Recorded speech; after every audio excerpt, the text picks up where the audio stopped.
여러분 시편을 보시면 그 시가 시작되기 전에 작은 글씨로 미리 쓰는 글이 있는데 이것을 우리가 표제라고 합니다. 오늘 우리가 읽은 시편 3편에는 다윗이 그의 아들 압살롬을 피할 때 지은 시라고 표제가 쓰여져 있습니다. 본래 다윗이 시를 쓰기 시작한 것은 아마도 어린 목동 시절부터였을 것입니다. 그리고 사울 왕에게 쫓기면서도 많은 시를 남겼습니다. 그러한 많은 시가 시편에 실려서 오늘 우리 신앙인들에게 감동을 주고 있습니다. 그런데 왜 시편 3편에 다윗의 말년의 사건인 압살롬에게 쫓길 때 지은 시가 이전의 사건들을 다 제외하고 미리 기록되고 있을까요? 물론 시편은 연대 순으로 편집된 것은 아닙니다. 하지만 이러한 후기의 시가 먼저 기록되어 있는 이유에는 다윗이 정신적으로나 육체적으로 가장 힘들고 비참했을 때의 그 사건을 대하는 그의 태도가 모든 성도들에게 많은 힘을 주고 감동을 주기 때문일 것입니다. 다윗은 노년에 이른바 레임덕 현상을 맞이하게 됩니다. 리더십이 부분적으로 흔들리기 시작한 것입니다. 이때 아들 압살롬이 다윗에게 반기를 들고 반역을 일으켰습니다. 다윗이 아끼던 많은 부하들도 여기에 가담했습니다. 게다가 백성들의 마음도 다윗을 떠났습니다. 다윗은 갑작스럽게 아들에게 쫓겨서 도망치는 신세가 되고 만 것입니다. 이때 다윗의 모습을 사무엘하 15장 30절은 이렇게 기록하고 있습니다. 다윗이 감람산길로 올라갈 때에 그의 머리를 그가 가리고 맨발로 울며 가고 그와 함께 가는 모든 백성들도 각각 자기의 머리를 가리고 울며 올라가니라. 견딜 수 없는 수치와 모욕에 머리를 가렸습니다. 하나님 앞에 너무나도 부끄러워 통회하는 마음에 맨발로 걸었습니다. 억누를 수 없는 슬픔에 통곡을 하고 있는 것입니다. 다윗은 이렇게 아들 압살롬에게 쫓겨서 도망치는 참담한 신세가 되었습니다. 그러나 더 큰 문제는 피할 곳이 없다는 것입니다. 압살롬과 정적들이 끈질기게 추격해 옵니다. 받아주는 곳이 없습니다. 당장이 문제입니다. 일단 어디라도 피해서 이 절박한 상황을 모면해야 하긴 할 텐데 마땅한 곳이 떠오르지 않습니다. 앞으로도 문제입니다. 도대체 이 상황을 어떻게 수습하고 왕위로 복위할 수 있을지 기약이 없습니다. 마치 서산에 해가 지고 어둠이 밀려오듯이 두려움이 다윗에게 밀려드는 것입니다. 추격해오는 적들과 아들보다 더 무서운 적은 엄습해오는 마음의 두려움이었습니다. 다윗은 우선 이 두려움과의 싸움이 시급했습니다. 여러분, 고단한 인생을 사는 우리들도 매일같이 두려움의 공격을 받고 살아갑니다. 그것이 다윗처럼 심각한 문제로부터 오는 두려움일 수도 있고, 대개는 사소한 문제로부터 두려움이 우리를 찾아옵니다. 시험에 떨어지면 어떻게 하나? 내가 퇴짜를 맞으면 어떻게 하나? 사고가 나면 어떻게 하나? 병에 걸리기라도 하면 어떻게 하나? 가족 중에 누가 갑자기 죽기라도 하면 어떻게 하나? 특히 우리는 코로나의 상황에서 내가 코로나에 걸리는 것보다 나로 인해서 내 주변 우리의 공동체 모두가 힘든 상황에 빠지면 어떻게 하나 염려하고 걱정하게 되었습니다. 우리는 수많은 어려움과 두려움에 직면하여 매일매일을 살아가고 있습니다. 염려하고 걱정하지 않아도 될 조그만 문제로부터 예측이 불가능한 미래의 염려까지 우리는 근심과 걱정에 둘러싸여서 날마다의 삶을 살아갑니다. 이렇게 사람들이 겪는 두려움을 추려서 정리해 보면 가장 대표적인 것을 5가지로 뽑을 수 있습니다. 첫째는 죽음에 대한 두려움입니다. 사람들은 언젠가 죽을 것을 압니다. 그 죽음이 시간이 지남에 따라 내게로 다가오는 것도 압니다. 그 죽음의 징조가 내 앞에 나타날 때 그때 비로소 죽음을 느끼게 되는 것입니다. 나이가 들어 한 살 한 살 먹어가면서 혈압도 올라가고 예전처럼 운동을 해도 효과가 없고 살을 빼기는 힘든데 찌는 것은 금방인 것 같다고 느끼게 될 때 이제 우리는 건강에 대한 두려움이 밀려옵니다. 더군다나 주변의 또래 분들이 갑자기 세상을 떠나기라도 하면 인생의 허물을 느끼면서 죽음을 생각하게 되는 것입니다. 두 번째로 실패에 대한 두려움입니다. 사람들은 누구나 성공을 꿈꿉니다. 그래서 성공을 위해 누구나 최선을 다합니다. 그러나 성공이 쉽지 않다는 것을 압니다. 그래서 실패가 예감될 때 두려움이 찾아옵니다. 하던 일이 잘 되지 않고 수많은 경쟁자가 내 곁에 있으며 주변 환경이 나를 도와주지 않다고 생각이 들면 두려움 가운데 휩싸이게 되는 것입니다. 세 번째로 상실에 대한 두려움입니다. 사람들은 누구나 나름대로 소중한 것들을 가지고 살아갑니다. 그것들 때문에 자신의 삶이 지탱된다고 생각하는 것들이 있습니다. 그것이 돈이든 명예이든 권력이든 가족이든 그것을 잃어버릴까 봐 염려하고 두렵습니다. 그래서 날마다 전전긍긍하며 두려움 속에 살아갑니다. 네 번째로 미지에 대한 두려움입니다. 사람들은 모르는 것들에 휩싸여서 살아갑니다. 특히 미래를 생각하면 어떤 일이 생길지 누구도 제대로 예측할 수 없습니다. 그래서 불확실한 미래로 인하여 현대인들은 두려움 속에 살아가는 것입니다. 다섯 번째는 고독에 대한 두려움입니다. 사람들은 더불어 살아가는 존재입니다. 서로 사랑하며 서로 의지하며 살아가게 되어 있습니다. 그러나 홀로 될 수 있음도 압니다. 그래서 홀로 있다는 것에 두려워합니다. 요즘 나 혼자 산다, 혼자 사는 것을 부러워하고 로망을 품는 젊은이들이 있지만 여러분 그 삶을 들여다보면 혼자 살 뿐 날마다 그 누군가와 관계를 맺고 서로 더불어 살아가는 것이 인생입니다. 혼자 있는 것, 떨어져 있는 것에 대한 두려움이 매우 큽니다. 지금 여러분이 가지고 계신 두려움은 이 중에 어떤 것입니까? 어떤 두려움이 여러분을 괴롭히고 있습니까? 여러분, 두려움은 파괴적입니다. 일단 두려움이 우리 마음에 엄습해 오면 우리 안에 여러 가지 피해가 나타납니다. 마치 병균이 우리 몸에 들어오면 몸속에 이곳저곳 피해를 일으키는 것과 같습니다.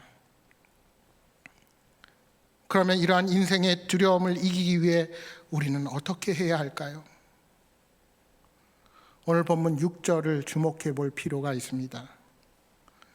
천만인이 나를 에워싸 진친다 하여도 나는 두려워하지 아니하리이다. 표준 세번역 성경은 천만 대군이라 하여도 나는 두려워하지 않으렵니다 하고 표현합니다.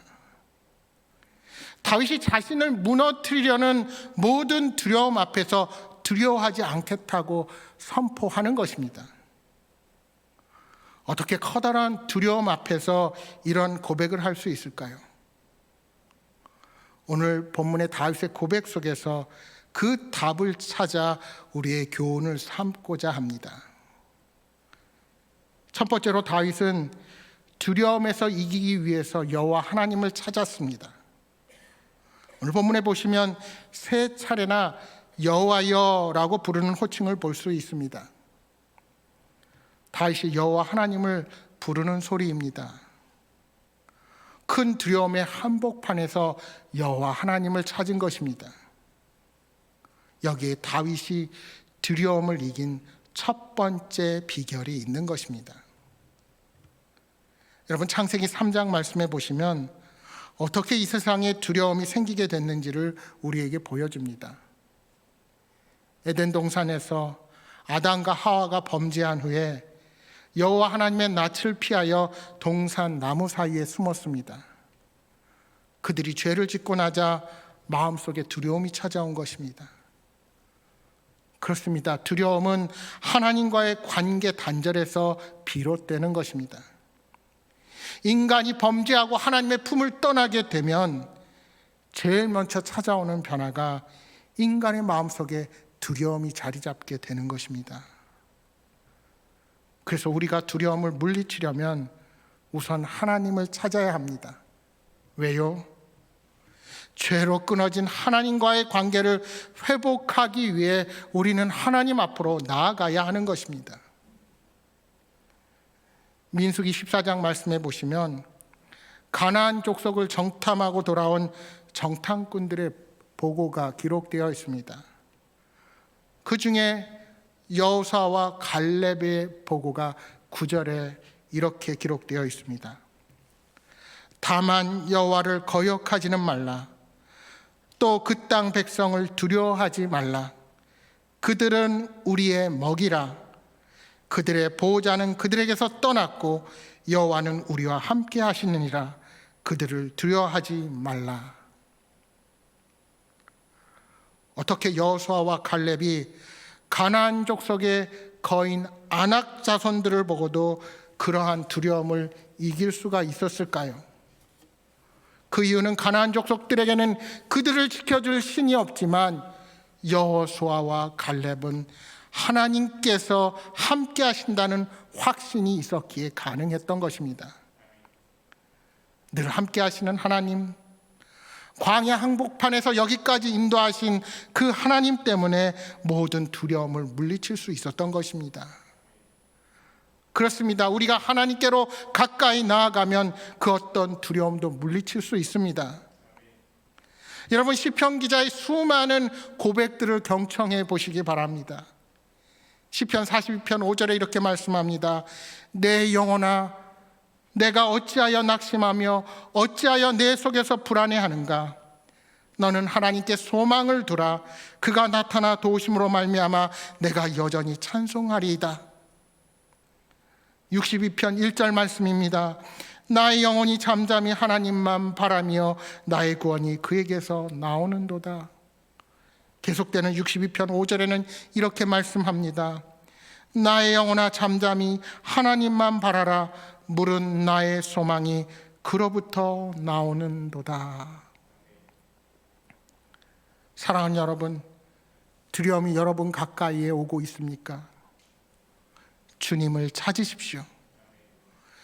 두려운 그 문제를 보지 마시고 여호와 하나님을 바라보십시오. 그리하면 두려움이 안개 거치듯이 사라지게 될 것입니다. 두 번째로 다윗은 그 여호와 하나님을 믿었습니다. 그래서 두려움을 이길 수 있었습니다. 오늘 본문 3절이야 5절까지 말씀에 여호와 하나님에 대한 다윗의 고백을 한번 보십시오. 여호와여, 주는 나의 방패시요 나의 영광이시요 나의 머리를 드시는 자신이다. 내가 나의 목소리로 여호와께 부르짖으니 그의 성산에서 응답하시는도다. 내가 누워 자고 깨었으니 여호와께서 나를 붙드심이로다. 먼저 다윗은 여호와는 나의 방패라고 고백합니다. 여러분, 다윗은 전장에서 잔뼈가 굵은 사람입니다. 셀 수 없는 수많은 전쟁 중에 하나님께서 늘 자신을 방패처럼 지켜주셨고 지금도 지켜주실 것을 믿는 것입니다. 3절 하반절에 다윗은 여호와는 나의 영광이시여 나의 머리를 드시는 자라고 고백합니다. 원래 다윗은 양을 치는 목동이었습니다. 왕이 될 자격이 없었습니다. 그러나 여호와 하나님께서 그를 왕이라는 영광스러운 자리에 친히 앉혀주셨습니다. 지금은 비록 왕궁을 쫓겨나서 머리를 숙이고 있지만 여호와께서 자신의 머리를 다시 세워주실 것을 믿고 있는 것입니다. 4절에 나의 목소리로 부르짖는다는 것은 기도를 의미합니다. 성산에서 응답하신다는 것은 여호와께서 그러한 나의 기도를 들으실 것을 확신하는 것입니다. 지금까지 다윗은 모진 환난과 어려움 속에서 기도할 때마다 하나님께서 응답하셔서 여기까지 왔습니다. 이번에도 자신의 기도를 들어주셔서 회복시켜 주실 것을 굳게 믿는 것입니다. 5절에 다윗은 여호와께서 나를 붙드실 것이라고 고백합니다. 이 도피 중에 간밤에 지켜주는 친위병도 없고 자신을 보호해 줄 어떤 성도 없었지만 하나님께서 지켜 보호하여 주셔서 지난밤도 잘 자고 일어났습니다. 이렇듯 앞으로도 여호와 하나님께서 지켜주시고 보호하여 주시고 인도하여 주실 것을 믿는다는 것입니다. 여러분, 우리가 날마다 편안하게 잠자리에 들어서 휴식을 취할 수 있다는 것이 얼마나 큰 은혜인지 모릅니다. 이러저러한 이유로 불면증에 시달리는 사람들이 얼마나 많이 있습니까? 그래서 시편 기자는 여호와께서 그의 사랑하시는 자에게 잠을 주시는도다 하고 고백하는 것입니다. 다윗 또한 이러한 믿음의 고백 앞에 모든 두려움이 사라져버리고 만 것입니다. 미국 여성 최초 노벨 문학상 수상자인 펄벅 여사는 소설 대지로 우리에게 잘 알려진 인물입니다. 그녀는 선교사인 아버지를 따라 중국에서 어린 시절을 보냈습니다. 어느 해 심한 가뭄이 들었을 때입니다. 아버지가 먼 여행으로 집을 비운 사이에 마을에는 백인인 펄벅의 어머니가 신을 분노하게 만들어서 가뭄이 계속된다는 소문이 돌았습니다. 가뭄이 멈추지 않자 사람들의 불안은 점점 분노로 변하여서 어느 날 밤 사람들이 펄벅의 집 앞으로 몰려왔습니다. 이 소식을 미리 들은 어머니는 집안에 있는 찻잔을 모두 꺼내 차를 따르게 하고 케이크와 과일을 접시에 담게 했습니다. 그리고는 대문을 비롯하여 집안의 모든 문을 활짝 열어두고는 아이들과 함께 거실에 앉아 있었습니다. 마치 오늘을 위해 준비한 것처럼 어린 펄벅에게 장난감을 가지고 놀게 하고 어머니는 바느질감을 들었습니다. 잠시 뒤에 거리에서 함성이 들리더니 몽둥이를 든 사람들이 열린 대문을 통해 단숨에 거실로 몰려왔습니다. 사람들은 굳게 잠겨 있을 것이라고 생각했던 문이 열려 있자 좀 어리둥절한 얼굴로 방 안을 들여다보았습니다. 그때 어머니는 정말 잘 오셨습니다. 기다리고 있었습니다. 들어와서 차라도 한 잔 드세요 하고 정중하게 차와 케이크와 과일을 권했습니다. 그들은 머뭇거리다가 못 이기는 척 방으로 들어와 차를 마시고 케이크를 먹었습니다. 천천히 차를 마시며 그들은 구석에서 천진난만하게 놀고 있는 아이와 어머니 얼굴을 한참 바라보다가 그냥 돌아갔습니다. 그리고 그날 밤 그토록 기다리던 비가 내렸습니다. 훗날 어머니는 어른이 된 펄벅 여사에게 그날 밤의 두려움을 들려주었습니다. 그리고는 만약 도망칠 곳이 없는 막다른 골목이 아니었더라면 그런 용기가 나지 않았을 것이라고 말했습니다. 펄벅은 이 체험 때문에 언제나 절망 속에서도 용기를 가질 수 있었다고 고백했습니다. 사랑하는 여러분, 여호와 하나님의 신실하심을 믿으십시오. 그분이 여러분을 사랑하심을 믿으시기 바랍니다. 우리 하나님께서 일하시면 우리의 힘과 능력이 부족해도 주님께서 우리들의 삶을 친히 인도해 가실 것입니다.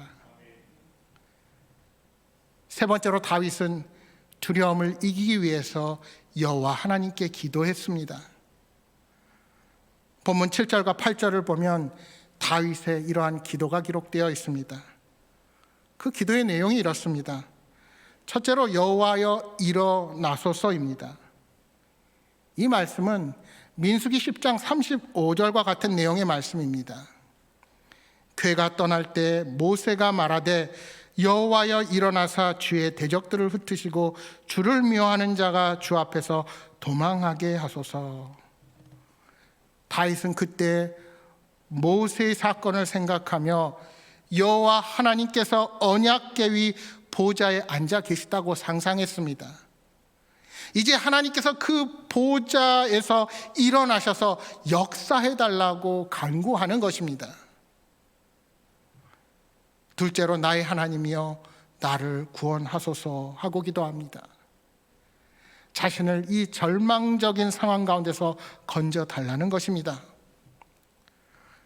세 번째로 주의 복을 주의 백성에게 내리소서 하고 기도합니다. 지금 자신을 배반하고 압살롬에게 가버린 이스라엘 백성들을 위해 복을 달라고 기도하는 것입니다. 여러분, 정말 놀라운 기도가 아닙니까?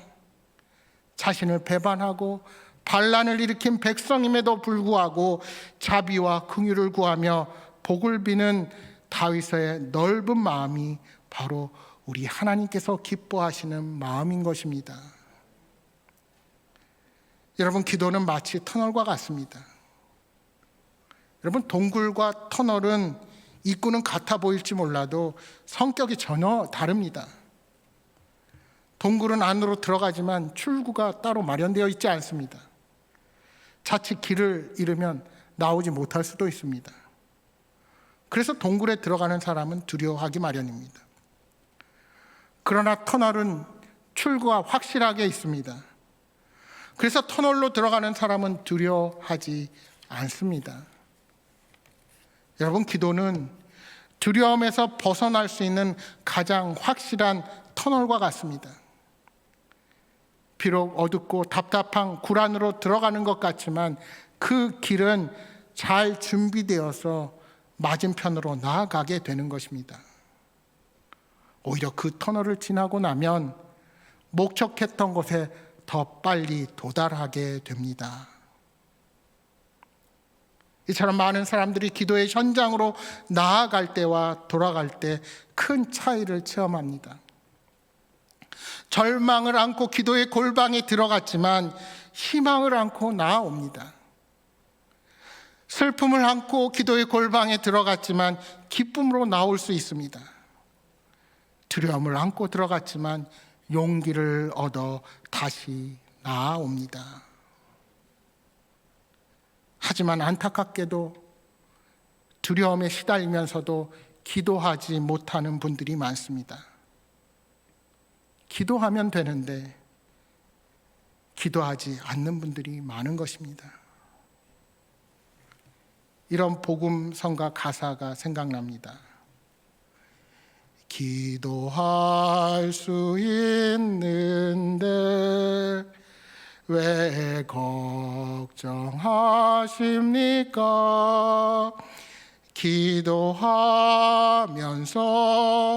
왜 염려하십니까? 우리 한번 같이 불러보겠습니다.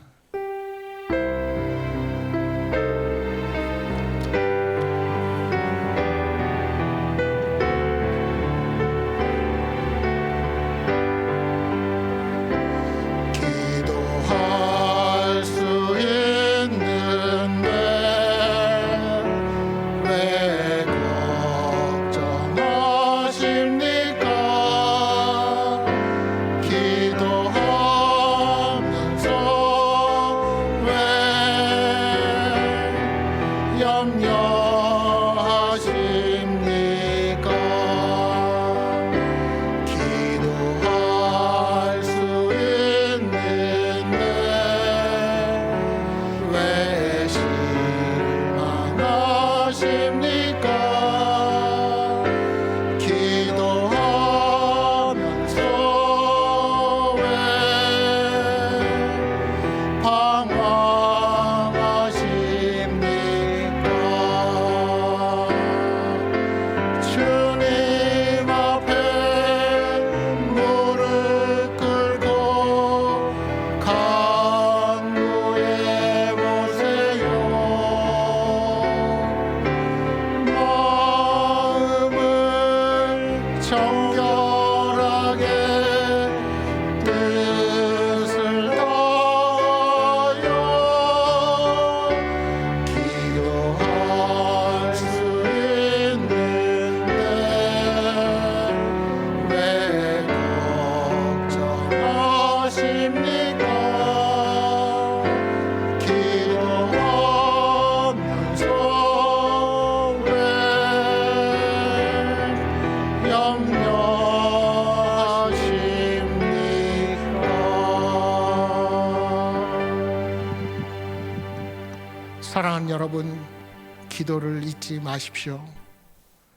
특히 두려움이 몰려올 때 더욱 기도를 잊지 마십시오. 우리가 살다 보면 원치 않는 두려움이 찾아올 때가 있습니다. 내 마음에 들어와 그 두려움이 자리 잡을 때가 있는 것입니다. 그 두려움을 몰아내야 합니다. 그냥 두면 우리의 심령이 망가집니다. 두려움을 모두 몰아내시기 바랍니다. 그러려면 여호와 하나님을 찾으십시오. 여호와 하나님을 믿으십시오. 여호와께 간절히 기도하십시오. 결국 전적인 신뢰만이 우리의 삶을 승리로 이끌게 되는 것입니다. 우리들에게 닥친 역경 속에서 구원은 하나님께로만 가능하다는 것을 확신하고 주님을 신뢰하십시오.